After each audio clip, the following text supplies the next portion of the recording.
Welcome to Decision Vision, a podcast series focusing on critical business decisions. Brought to you by Brady Ware & Company. Brady Ware is a regional, full-service accounting and advisory firm that helps businesses and entrepreneurs make visions a reality. And welcome to Decision Vision, a podcast giving you, the listener, clear vision to make great decisions. In each episode, we discuss the process of decision-making on a different topic. Rather than making recommendations because everyone's circumstances are different, we talk to subject matter experts of how they would recommend thinking about that decision. My name is Mike Blake, and I'm your host for today's program. I'm a director at Brady Ware & Company, a full-service accounting firm based in Dayton, Ohio, with offices in Dayton, Columbus, Ohio, Richmond, Indiana, and Alpharetta, Georgia, which is where we are recording today. Brady Ware is sponsoring this podcast. If you like this podcast, please subscribe on your favorite podcast aggregator, and please also consider leaving a review of the podcast as well. So today's decision that we're going to discuss is, should I consider selling my business? And for most people in business, there will never be a bigger decision you ever have to make in your life than whether, when, how, and on what terms to sell your business. And selling a business is made even more challenging because most people only do it once in their life. There are a few people that are serial entrepreneurs, and we're going to talk to one in a second. But most people, if they've had a good run, they sell their business, they get out, and then they go do something else, particularly if they happen to be good at leisure. And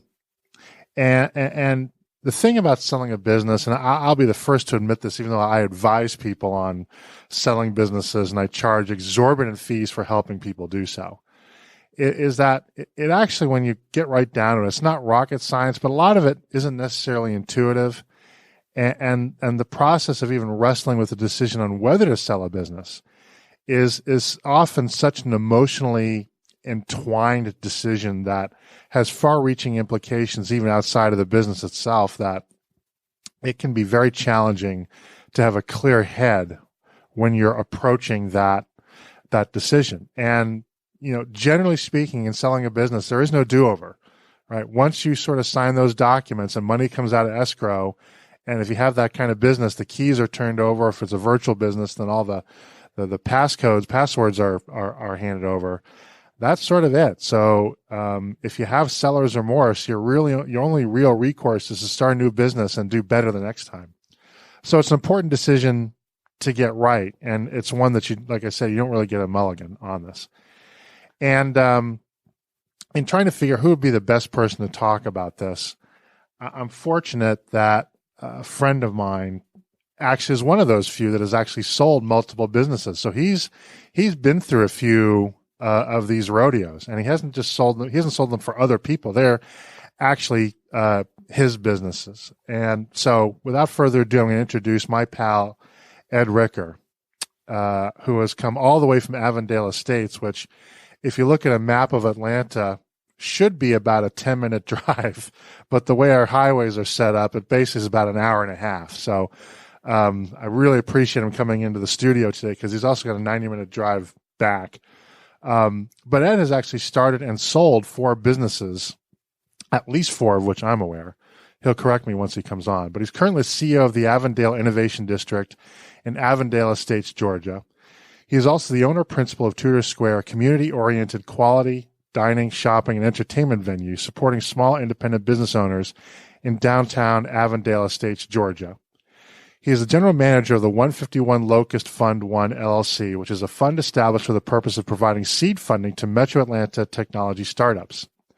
Ed was also the mayor of Avondale Estates for 6 years and is an adjunct faculty member in the Emory University Business School's Startup Launch Accelerator program. Ed Rieker, Your Honor, welcome to the program. Thanks, Mike. It's a pleasure to be here. So, by the way, I took a jetpack here. Did you take a jetpack? Yeah. I think that's the best way to get here. 10 minutes. Really? Yeah. No, thank God for Georgia Tech inventing that stuff, man. Absolutely. So, let's dive into. There's a lot of ground we can cover. I hope we can cover all of it. Can you talk to us a little bit about the businesses that you have actually owned and sold? Absolutely. I'm mostly a software guy, so the businesses that I've founded or co-founded were really about software, about the creation of value through pushing little buttons to make stuff happen. So, and I've had the privilege of being on some really great teams, and also being able to cash out a few times. So, started in 1988 when you weren't born yet. You silver-tongued devil. Absolutely.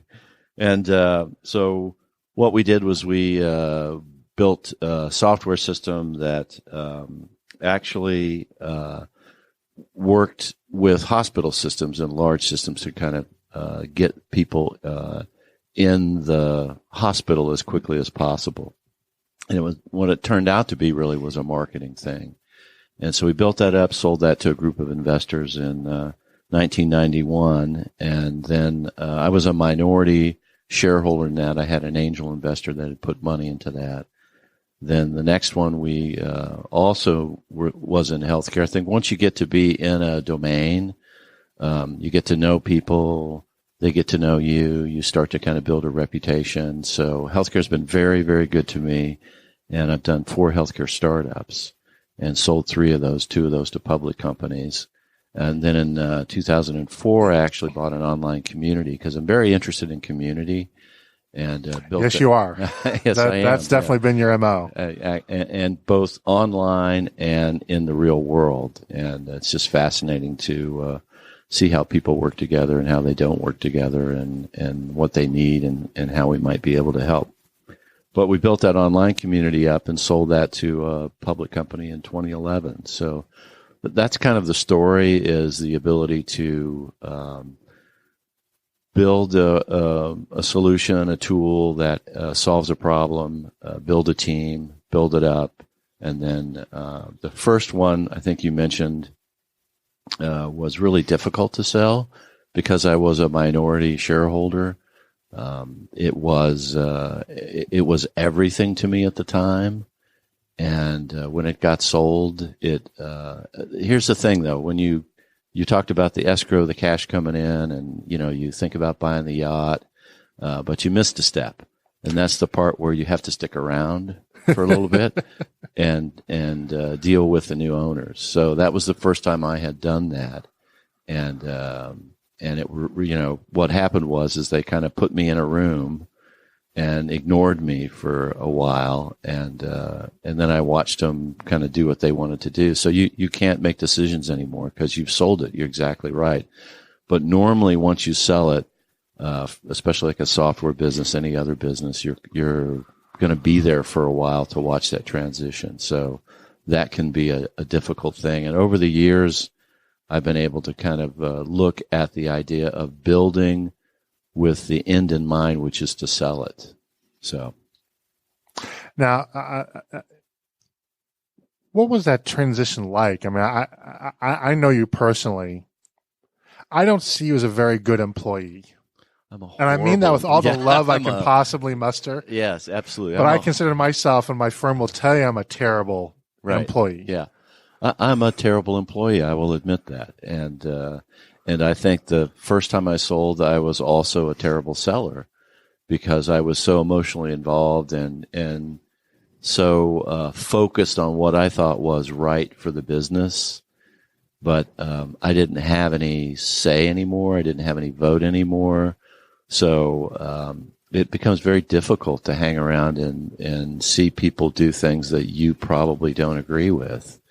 And also remember the alignment I had with the sellers was, they had the money, they had an idea of what they thought they wanted to do, and I really didn't know them that well. And when you start to kind of see the team change and see kind of what they think is right, it can be very difficult for a seller to kind of be in that world. Most of the time after you sell something, if you look at the statistics, the CEO goes bye-bye in about 6 months, the old CEO.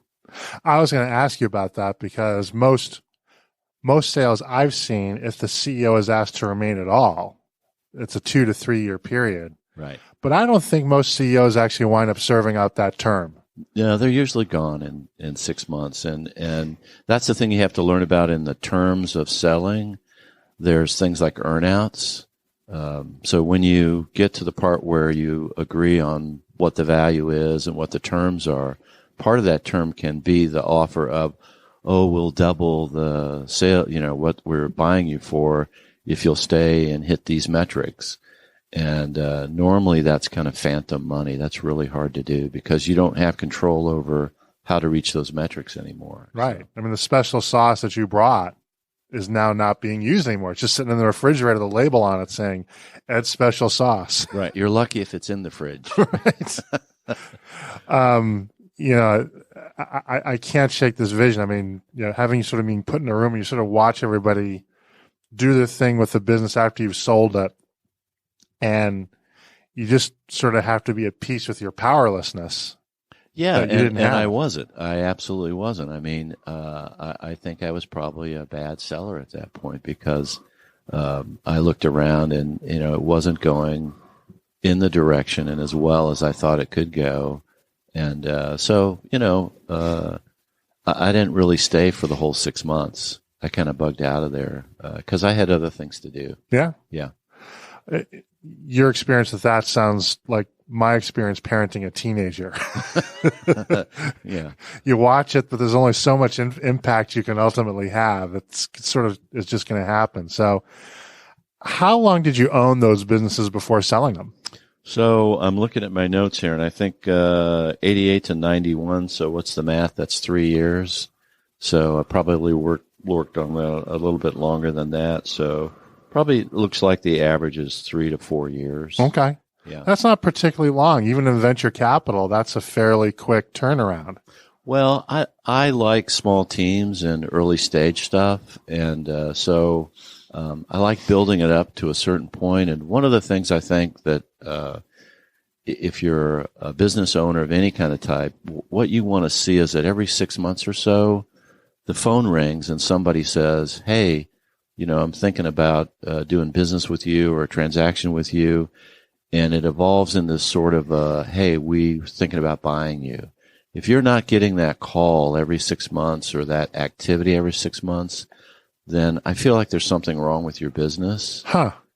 Because that's one of the key indicators that you're on to demand is that you get these situations where maybe you're serving a large customer and they say, well, maybe we should buy you instead of being a customer. So you want to kind of see those things happen every 6 months. If that's not happening, then there's something wrong with the business. I'm going to go off the script because I think that is an insightful point that I want to explore a little bit more because I would not have thought of that in a million years, but I think I get it. So let me tell you what I think I get, and you tell me why I'm wrong. And what I think I get is people want to buy you because they notice you and they're making an impact, and you're so important they can't afford to not you being available at some point down the road. Yeah, absolutely. Right? And it's the notice part and the can't live without you part that drives the price up. It could be a strategic or a technology acquisition, and most of the stuff that we did was a technology acquisition because we had found a pocket somewhere in healthcare that we were serving. And it was important enough to the large corporation that instead of building it, they would try to buy it. And that's exactly kind of what you're looking at. So that's interesting. So kind of a bullet point is, a lot of business owners will tell me that, they get annoyed, they get offers to potentially buy and they sell and they don't want to do that. But in a way, if you're getting those calls, even if they're not particularly serious, the fact that you're on somebody's radar screen means you're doing something right.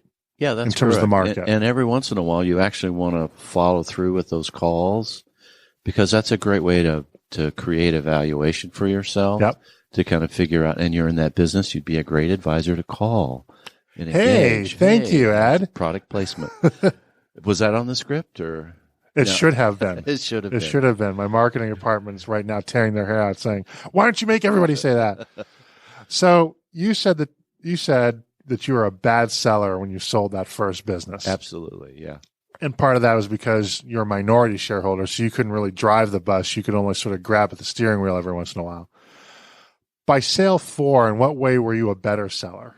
Were you a better seller? Well, absolutely, yeah. What happened is that I was so emotionally attached to the first one. It's not the same thing, and it's probably a really bad analogy, but it's like selling your baby or selling, one of the things that you love, a family member. It just really was. I was that emotionally attached to it. And then after I went through that one and realized that perhaps my career, if I could call it a career, would be building and selling companies, I began to think about it in a different way, that the actual end game was to sell it and to sell it successfully. And by successfully, it meant that they were happy, I was happy, there was a good outcome for both of us, and that the transition part was actually part of building the business, that I was able to transition out of the business to be able to go do the next thing. So the transition was organic. And in effect, basically, it sticks somebody else with having to stay with the buyer instead of you. Yeah, absolutely. Right? Absolutely. So that's the process then, is to build a team so that I was dispensable. And actually, they didn't, why should we keep that guy? Now I'm curious, and I may be all wet here, but I'm curious if also the financial dynamic changes. When you sell your first business, I suspect, but do not know, that was a lifestyle changing event for you. I would say the first one wasn't. Okay. When you start getting into the second and third, because the first two I had to have angel investing to build the business. Yep. Everything else was out of my own pocket, self-funded. Okay. And the reason for that is that I found out in the way that I work is that I am able to risk my money, but not so much somebody else's. I'm more careful with other people's money, so that it hindered the ability for me to actually do the kind of the on the edge things that I wanted to do. I can do that with my own money, but not necessarily with someone else's. I can understand that. And I've long thought, even though the standard playbook for startup entrepreneurs is hit up friends and family, right? On the other hand, that can lead to some very awkward Thanksgiving dinner conversations if things don't go great. Absolutely. Right? And the first one was what I would consider a friend who had resources that actually funded the first one. And of course we don't talk anymore. So okay. Exactly right. Yeah. On that So, one. So that is the risk, yeah, right? that's the risk. Yeah. So it sounds to me like, well, I'm not going to answer the question for you. That's why I have you here. To what extent were these sales planned versus opportunistic? They sound like a hybrid to me, kind of. Well, I think the first one was opportunistic because I really didn't understand. I mean, I was an idiot on the first one. I really was. And I had a deep desire to create something and a desire to perhaps bring that into the world and make it bigger. And what I didn't understand was that through my immaturity, I was, not a really good boss, not only not a good employee, but not a good boss. And so I think that having that sale hit me and all the emotional stuff that went with that, you just reconsider a lot of stuff. At least I did. And then as I built, teams that actually were the core of the success, you can't be successful without a great team. I'm just really fortunate to have people that were able to help me and teach me and, gather the things that we needed to be successful, that we're able to build these businesses up and sell them. So I think I avoided your question. I'm not sure. I think you eventually got around to answering it. Yeah. So a common thread here is that all of your businesses sold within 2 to 3 years or so. What did those businesses look like? What did they have in common that made them saleable at that 3-year period? Why do you, I'm sure it wasn't luck. Well, yeah, it is luck. I mean, it's, there's a thing called the lucky bus that drives around And if you're standing out on the street and the lucky bus stops and they say, "Are you ready to go? You got your bags packed?" And you have your bags packed and you're ready to go, you can hop on the bus. And the bags packed is actually the work to be done, the job to be done. If the lucky bus stops and they say, "Have you got your bags packed?" and you go, "No, wait a minute. I'll go finish packing." When you come back out, the bus is going to be gone. So the idea I think we had going forward after the first one was to kind of always be in the way of a larger company. How could we, imagine this giant that's walking or stumbling around. How can we annoy them enough that they'll look down and pick us up and go, "Oh yeah, this looks tasty. I'll eat it." That was the idea. So what we did was we developed ways to deploy software and ideas in the world so that we wound up in front of a large corporate entity that we knew eventually would probably want to do what we were doing, but they weren't fast enough to be able to do it. And so they would say, "Okay, well, it's just cheaper for us to kind of scoop this up and go with it." So what that tells me is that your approach has been always prepared to be opportunistic. Yeah. Right? So to sell, right. And to sell. And one of the things I would encourage entrepreneurs and CEOs to do is there's a thing called due diligence, which is very exciting. And it's even more exciting if it's a public company, because when they want to buy you, they really come and look at everything. It's basically a proctological exam without the anesthetic, or I'll just leave it at that. Yeah. And it lasts, not seconds, but hours and days. Yeah, absolutely. Just to make it extra fun. Yeah, extra fun. So what I learned after the first one was to create, and I'll make it simple, like, those little paper boxes that you put files in.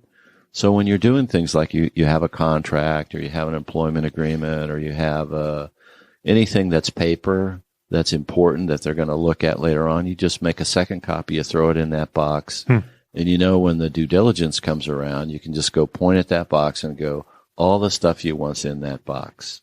And it makes it a lot easier, because when they do come and do due diligence, if you're not ready, you got to go through all your files and find this stuff, and it's really time consuming and distracting. Right? Yes. And also, I gotta believe, and I've always advised clients on this, so I hope I'm right. There's something to be said for making yourself easy to buy. Absolutely. It doesn't necessarily make you more or less valuable, right, but just offering that path of least resistance. Well, what can happen is that, for instance, when you talk about opportunity, one of the purchases that was made with one of the software companies was that the public company had actually issued some bonds. So they had gotten some cash, and they had a timeline when they had to spend that cash. So, Sounds like the government. Absolutely. We got a budget to buy stuff. Let's go buy stuff. And that's somebody's job to be done, is to do M&A.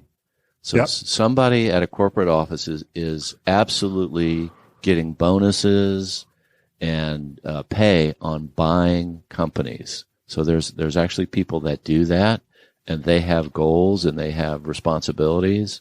So they had this money they had to spend by a certain time. So it gave us a couple things. It gave us the upper limit of the purchase. It gave us the timing, and then that gives you a leverage that perhaps they might not know that you know, and helps you in the negotiations. So you got to make sure that when you're getting bought, that you're paying attention to those kind of things. Well, that's interesting. That's a blog post I've been aching to write, but you're right. There is sort of this moral hazard on the buy side when companies have a dedicated business development from an acquisition perspective or a corporate development function, right? Right. Those are people who are judged based on how much stuff they buy. Yep.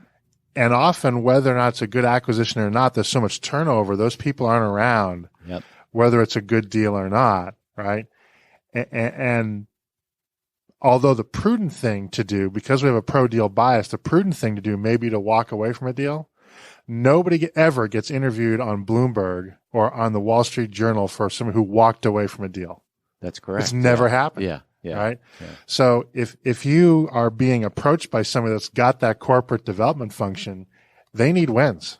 Yeah, they need just wins, and they need certain dollar ranges that they're buying in. There are certain ways that they're buying in terms of how they model their transactions. So cash, stock, earnouts, what happens to the founders, what happens to the team, all those things are consideration. It's, a lot of us think about the buyout as being, it's a certain dollar amount, but there's a lot of nuance that you can create for yourself and your team that you can do in a deal.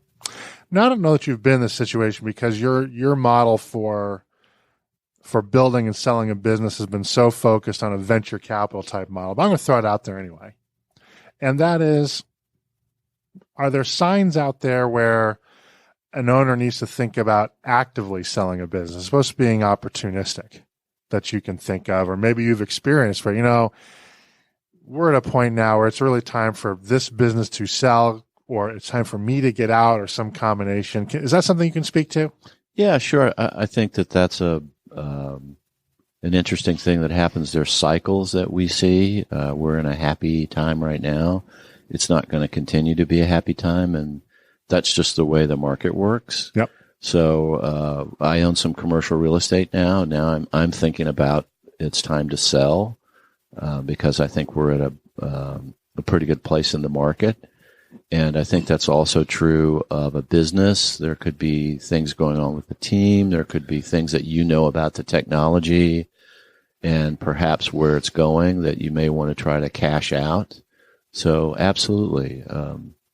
I think an example for that for me was that, 2008 was the precursor to a horrible 2009.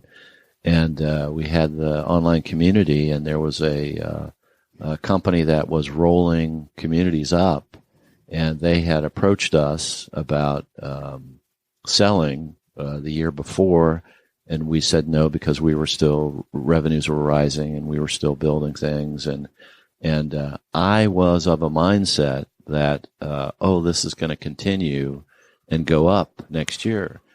And the guy that was wanting to buy us, we're on the phone, and he's literally screaming at me on the phone saying, take the cash, I'll pay all cash.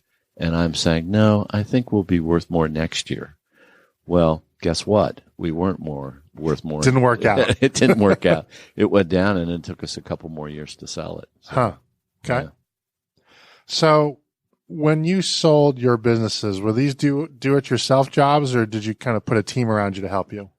Well, the team part is a CPA, and also we use the same legal team to do the sell part. The deal structure, the first one I was a minority shareholder in, and so I wasn't as involved in that, and progressively got more involved in the other ones, and pretty much full on. I think the idea is that you agree on a face-to-face. Usually you kind of agree with the principles. This is the price, the terms, what happens to the team, what happens to you.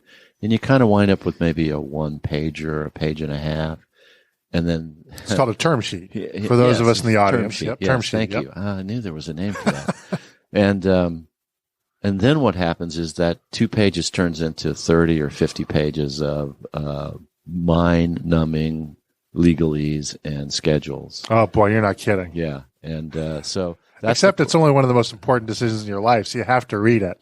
You have to read it, and you have to have a team that can interpret it for you, and you have to have both on the financial side and on the legal side someone to make sure that what you think is happening in your head is actually what's in the document. That's the most important thing. It's like you can look at the documents and you can see, what the outcome will be if certain things happen. I got tripped up once by one word in a document that was part of an earnout.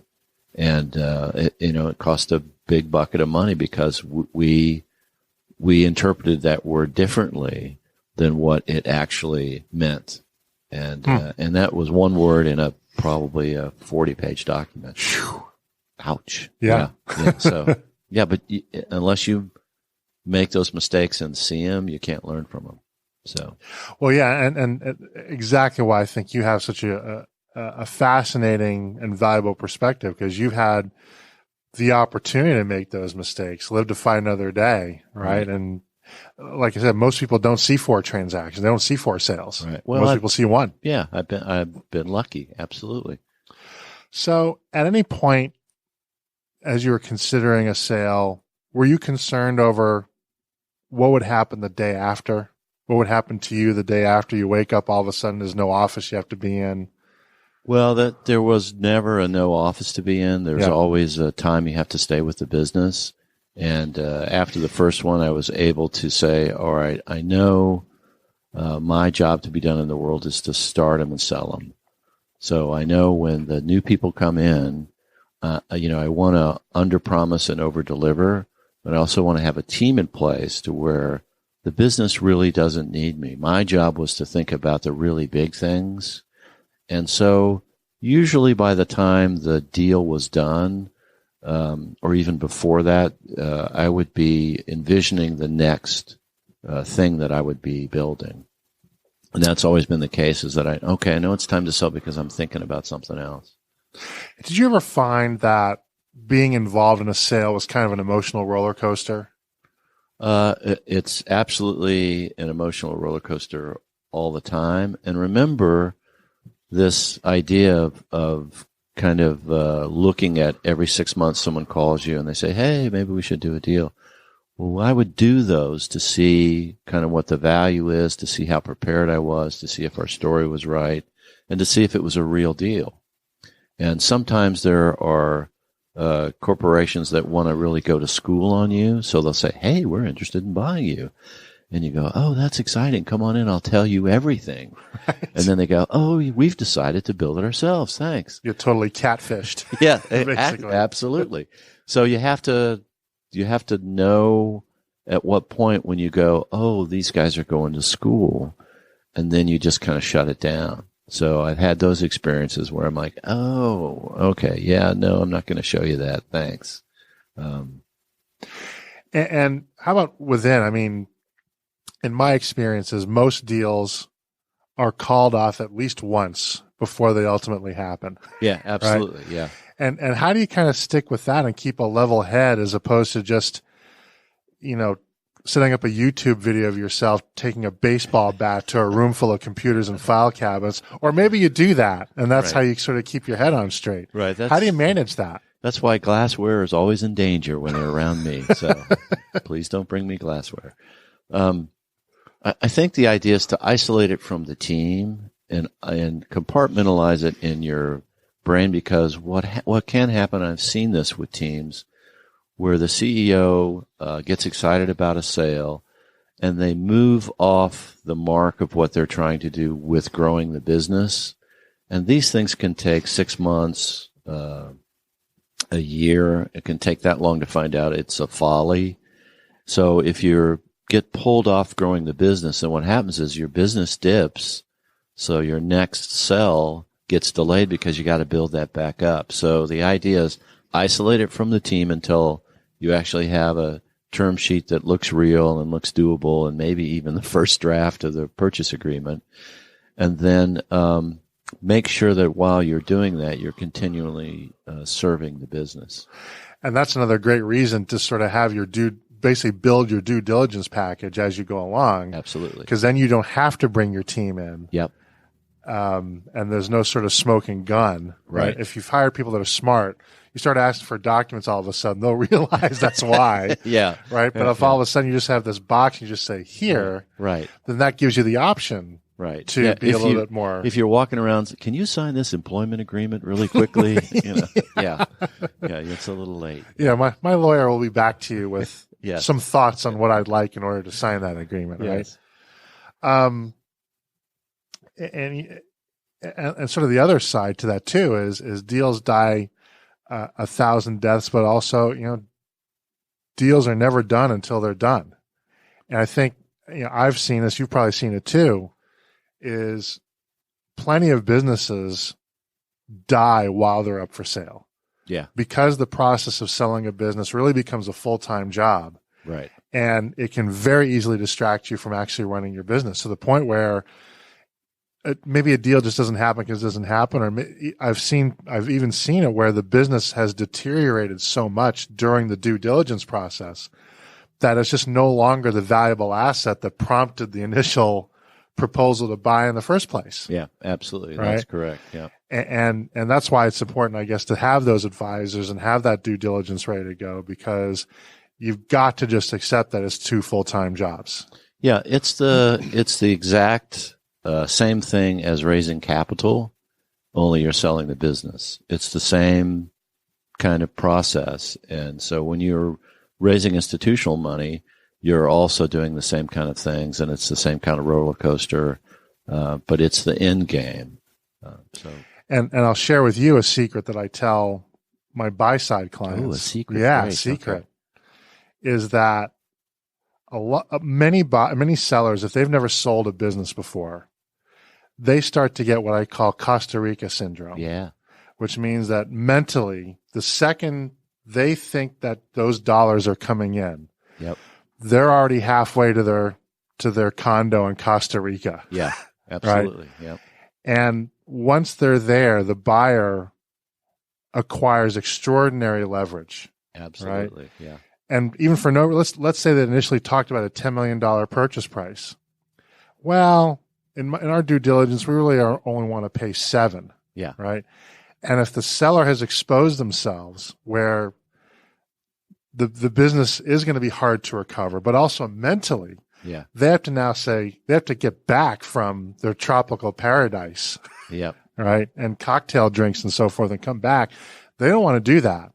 Now they're just looking at that $3 million difference as a number. But, well, I've still got $7 million left. Just let me do this so I can go to my Costa Rica. Right. Yep. And I think it confers a tremendous amount of leverage. Yeah. For the buyer. Yeah. I've had stuff happen, at closing or right before closing where, they come, a buyer will come back and say, well, maybe we should do this. And you have to be prepared to say no. Yeah. You have to be able to say, you know what? That's okay. We'll pass. Yeah, and, that's right. So if you can't walk away from a deal of any kind, you're not negotiating. You're just asking. Yeah. And that's the part about the business. If your business is solid enough that you can say no, that's a great business to have, because that means there's going to be another buyer. And also you always want to have a horse race, even if it's a pretend horse, so that a stalking horse. Yes, so that when you're winding up with a single buyer, there's always this other entity that perhaps might pay more or do quicker or be kinder to your employees, that sort of thing. So a one buyer deal is really no fun. Well, and even by setting yourself up the way that you've described, the other horse is you. Is yourself, yeah, right? You can stick around. I can always not sell. Yeah. And because I'm the idea person and not the operational person, my lifestyle is still okay. Yeah. Right. And we'll just sort of reset and wait for the next person. And that makes you pretty much impervious to the Costa Rica syndrome. Yeah. And nothing against Costa Rica. I could have just as easily said Tahiti, but yeah, a friend of mine, Macon, Georgia, Georgia, yeah. Absolutely, But one of my clients sold a business and went down to Costa Rica, and they love it. So, yeah. Well, this has been great. We're sort of running out of time here, but there's a lot of ground that could be covered. If somebody's kind of thinking about maybe selling their own business, could they contact you for a little bit of advice? Sure, absolutely. Yeah. How what would be the best way for them to do that? Send me an email, ed@softlink.com, SOFTLINC.com. Okay. Or call Mike. Yeah. Or there you go. But Ed might be free. I know that I'm not. Yeah. So that's going to wrap it up for today's program. I'd like to thank Ed Rieker so much for joining us and sharing his expertise with us. We'll be exploring a new topic each week, so please tune in so that when you're faced with your next business decision, you have clear vision when making it. If you enjoy these podcasts, please consider leaving a review with your favorite podcast aggregator. It helps people find us so that we can help them. Once again, this is Mike Blake. Our sponsor is Brady Ware & Company, and this has been the Decision Vision Podcast.